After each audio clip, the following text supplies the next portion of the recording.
Հայաստանի Հանրապետության ամեն մի քաղաքացու հաշվին պետական պարտքը կազմում է $4400 մոտ թիվ, այսինքն, եթե տանը 5 անդամ եք, ուրեմն ձեր ընտանիքի հաշվով պետության կողմից արդեն պարտք ունեք, որը կազմում է $22000, խաբար էիք, չէ, դե հիմա լսեք, ուրեմն պետական պարտքի $13 միլիարդ կեսը կուտակվել է հենց սրանց օրոք, ինչ են եղել այդ գումարները, կարդում ենք, դասընթացներ, քննարկումներ, համաժողովներ, կրթվել են, ինչ որ բան են ուսումնասիրել, մի խոսքով օդ, տակը բան չկա։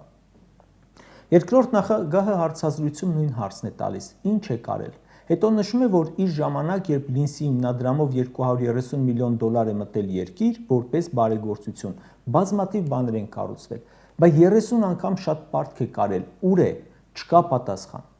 Այս թողարկման պատրաստման ժամանակ, երբ ուսումնասիրում էի Լինսի հիմնադրամով իրականացված աշխատանքները, ուղղակի զարմանալ կարելի է ժողովուրդ։